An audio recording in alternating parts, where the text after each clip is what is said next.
নমস্কার বন্ধুরা, welcome back to my channel. শুরু করছি এখনকার ভিডিও। তো এখনকার ভিডিওতে আমি কথা বলবো আমাদের ঝিমিকে নিয়ে। ওরে বাপরে, ঝিমি তো লাইভে আজকে যা যা কিছু বললো, তো সেটা নিয়ে আজকে আমার এই ভিডিও।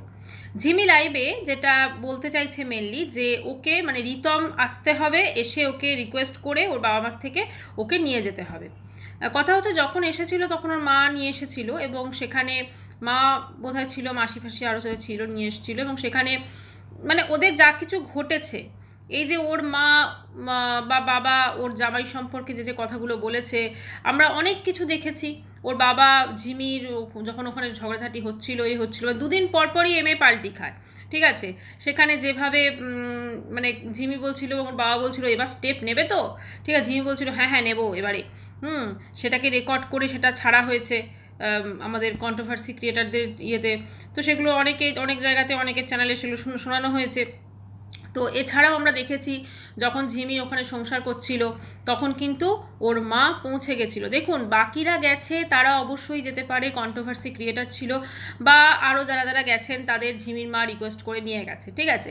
এবারে কিন্তু ঝিমির মা, যেখানে সে নিজে একজন মা, তার মেয়ে ওখানে সংসার করছে তার ইয়েতে, তাহলে সে কি করে, যতই জামাইয়ের দোষ থাক যা থাক, একটা তারা সেই মুহূর্তে ওখানে সংসার করছে, সে কি করে গিয়ে যদি ওই ঘটনাটা না ঘটাতো, তাহলে কি আজকে এই যে জিনিসগুলো আমরা মাঝখানে দেখলাম সেগুলো কি সত্যি হতো?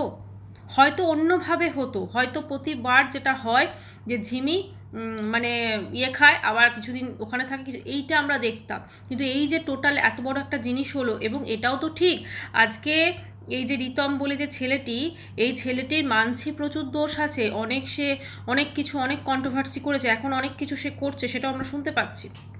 কিন্তু কথাটা হচ্ছে মানে টোটাল এই যে ব্যাপারটা, তার ধরুন আজকে চ্যানেলে সে কোনো ভিডিও দিতে পারছে না। তাদের তো অনেক বড় বড় চ্যানেল, তাদের অত বড় চ্যানেলে তাদের প্রমোশন আসে, তারপরে তাদের আরও মানে প্রমোশনাল ভিডিও আসে, তারপরে আরও তারা নিজেরা চ্যানেলের রিচটা তো ডাউন হয়ে যাচ্ছে না, যতই হোক সেটা তো তার একটা ইনকাম সোর্স। তাহলে সেটা সে এতদিন ভিডিও দিতে পারছে না। এত কিছুর পরও ঝিমির লাইভে শুনলাম নাকি ঝিমি মানে ওই ছেলেটি ওকে ফোন করেছিল ঝিমিকে, যে ও মানে হসপিটাল থেকে নাকি ফোন করেছে, এবং সেখানে যখন ঝিমি গেছে দেখেছে ওই রিতম আর ওর বাবা ভর্তি আছে, ওর মা ভর্তি নেই, যদিও মায়ের চোটটাকেই বেশি করে দেখানো হয়েছিল। কথা হচ্ছে এই যে দুটো ফ্যামিলির মধ্যে না সত্যি কি চলছে, সেটা কিন্তু আমাদের দর্শকদের পক্ষে বা ভিউয়ার্সদের পক্ষে বোঝা কিন্তু খুব ডিফিকাল্ট।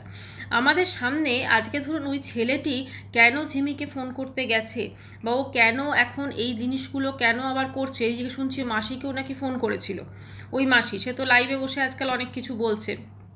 তো যাই হোক, মাসি নাকি এখন ছেলেটিকে শাস্তি দেবে, অনেক কিছু ইয়ে করবে, ঠিক আছে। তো মোটামুটি এদের যে কি চলছে সেটা আমাদের সামনে এরা প্রেজেন্ট করছে একরকম, আর আমাদের পিছনে কিন্তু পিঠ পিছে কিন্তু অন্য কিছু চলতে পারে।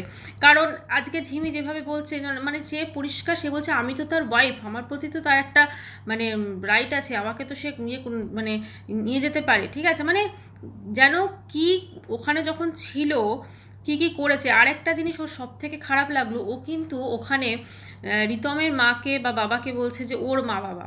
মানে পরিষ্কার কথা, দেখুন শ্বশুর শাশুড়ির প্রতি যতই যা কিছু থাক, অ্যাটলিস্ট লোকের সামনে যখন কেউ প্রেজেন্ট করে তখন কিন্তু শ্বশুর মশাই বা শাশুড়ি মা এরকম বা বাবা বা মা বলে একটা বলে অ্যাটলিস্ট। তো এর মধ্যে কিন্তু সেই ভদ্রতা বোধটুকুও নেই, থাকবে কি করে? মা শিক্ষা দিতে পেরেছে, মা শিক্ষা দিতে পেরেছে, মায়ের মধ্যে আছে। মোট কথা হচ্ছে আমি অবাক হয়ে যাই, আমি ওর দিদাকে দেখি, ঝিমির দিদাকে, তিনি তো যথেষ্ট একটা সংসারী বা একটা অন্যরকম মনে হয় মানুষ। আজকে কে দেখলাম চিঙ্কি পালের কমেন্ট বক্সে কমেন্ট করেছে, যেহেতু আজকে ওই দেখিয়েছে ও দিদাকে পুজো করতে করতে, বলছে দিদা ভাবছে যে যা জিনিস জন্ম দিয়েছে সত্যি তাই। মানে এই রকম যে কি করে চিঙ্কি পাল হলেন, এবং মানে ওনাকে ঠিক মেলানো যায় না, ওই মায়ের সন্তান তো ইনি, মানে ঠিক মেলানো যায় না।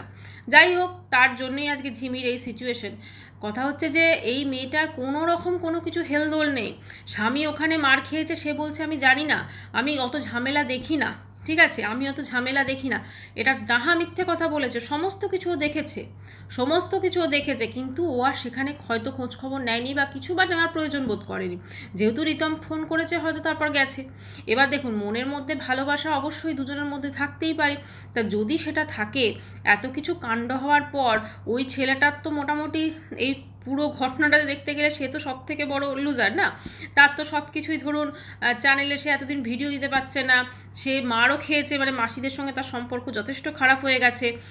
অবশ্যই সেটা ঝিমির জন্য হয়েছে বা ওদের সিচুয়েশনের জন্য হয়েছে। কি জানেন তো, যখন স্বামী স্ত্রীর মাঝখানে না, মানে কথা আছে না, অধিক সন্ন্যাসীতে গাজন নষ্ট, এটা কিন্তু ঠিক তাই হয়েছে। এত সন্ন্যাসী চারিদিকে হয়ে গেছিলো যে গাজনটাই পুরো নষ্ট হয়ে গেছে। সবাই মিলে এত ওদের পার্সোনাল লাইফে ইন্টারফেয়ার করা হয়েছে প্রত্যেকটা কথাতে, এবং সেখানে কিন্তু অবশ্য করেই আমি দোষ দেবো ঝিমিকে। কারণ ঝিমি কিন্তু এমন অনেক কথা বাইরে লিক করেছিল, ইনফ্যাক্ট ওদের দুজনের সম্পর্ক নিয়েও, ঠিক আছে, ওদের দুজনের সম্পর্ক নিয়েও অনেক কথা কিন্তু বাইরে লিক করেছিল, যেগুলো একান্তই ওদের জানার কথা ছিল, কিন্তু সেই কথাগুলোকেও সে বাইরে লিক করেছে। কাজেই এই জিনিসগুলো যখন, তাকেও তো বুঝতে হবে, এমন কিছু সে কচি খুকি নয়, তাকেও তো বুঝতে হবে যে কোনটা বাইরে বলা যায় আর কোনটা বলা যায় না, বা কোনটা, আর বলছে কাদের, কন্ট্রোভার্সি ক্রিয়েটারদের বলছে।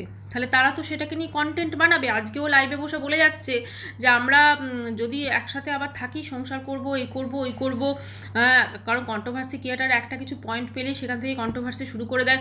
তাহলে ওর সেই জিনিসগুলো তখন কেন ভাবেনি? তখন প্রত্যেকটা কন্ট্রোভার্সি ক্রিয়েটারের সঙ্গে যাদের ওর ক্লোজ যারা ছিল তাদের সঙ্গে ফোনে ফোনে যোগাযোগ করে বিভিন্ন ইনফরমেশন সে দিয়েছে। আজকে এই মেয়েটার মধ্যে যে অ্যাকচুয়ালি কি চলে সে নিজেও জানে না।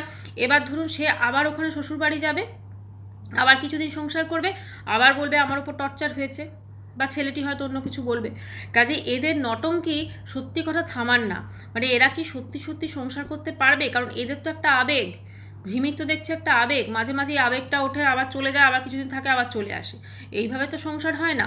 কিন্তু এবারে যখন গেছিল প্রপার কিন্তু করছিল, সমস্ত রকম চেষ্টা করেছিল, সব কিছু করেছিল, কিন্তু ওই যে অধিক সন্ন্যাসীতে গাজন নষ্ট, আজকে সব কিছু নষ্ট হয়ে গেছে।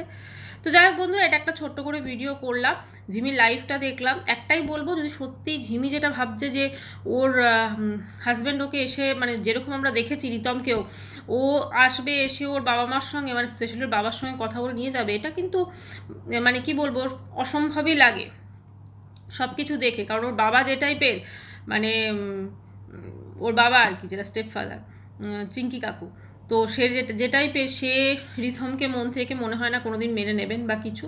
কারণ এতদিন তো আমরা দেখেছি মানে অন্য টাইপের সম্পূর্ণ। তো ঝিমি চাইছে এইটা নিয়ে একটা কন্ট্রোভার্সি ছুড়ে দিতে।